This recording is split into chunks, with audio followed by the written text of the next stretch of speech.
दोस्तों, भारत के राज्य असम में इस वक्त बाढ़ ने कोहराम मचा रखा है। कई लाखों लोग अपने घरों से लापता हो गए हैं तो कई करोड़ों लोग अपने घरों से बेघर हो गए हैं। ऐसे में असम में जो आपदा इस समय आ रखी है, उस चीज के लिए जितने भी लोग अपने घरों से बेघर हुए हैं, पूरे भारत देश से वहां के लोगों के लिए मदद मुहैया कराई जा रही है। लेकिन अब इसी कड़ी में जुड़ गया है नाम इजराइल का। जी हाँ, इजराइल ने बाढ़ प्रभावित असम के प्रति एकजुटता जाहिर करते हुए संवेदना जताई है। इजराइल ने कहा कि बाढ़ से पीड़ित असम के परिवारों और समुदाय के प्रति हमारी संवेदनाएं हैं। भारत में इजरायली दूतावास ने सोमवार को ये भी कहा कि इस संकट की घड़ी में हम बाढ़ पीड़ित लोगों के साथ खड़े हैं और सबके सुरक्षित रहने की कामना करते हैं। आपको बता दें कि नई दिल्ली स्थित इजराइल के दूतावास ने एक्स पोस्ट में लिखा, our hearts are with all the families and communities affected by the severe flood in Assam. Israel stand in solidarity with the people of Assam and India during this difficult time and wish strength and safety to everyone impacted.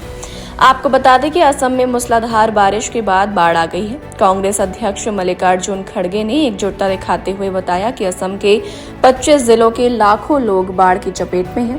बाढ़ की वजह से राज्य में 60 से ज्यादा लोगों की जान जा चुकी है। वहीं सेना, राष्ट्रीय आपदा मोचन बल यानी एनडीआरएफ, राज्य आपदा मोचन बल यानी एसडीआरएफ और अग्निशमन के साथ साथ आपात सेवा तथा पुलिस सहित कई एजेंसियां बचाव और राहत कार्य में जुटी हुई हैं।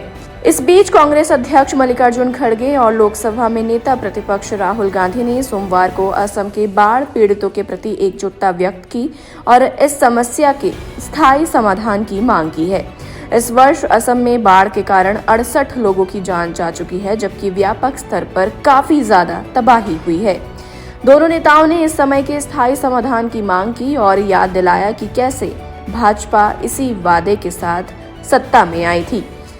At the same time, the Saraideo district of Assam also got excessive rainfall.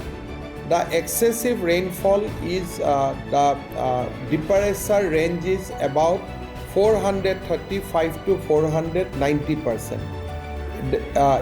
It means that both district of Saraideo and Nagaland, 3 districts, Mon, Mokoksung, Wakha got excessive rainfall up to 490%. As a result, a large area of district of Saraideo and Sibsagar got submerged. Situation is very pathetic, dangerous, and till now, today 23rd July, district administration and state government has not able to reach around 25% area of Bodda district.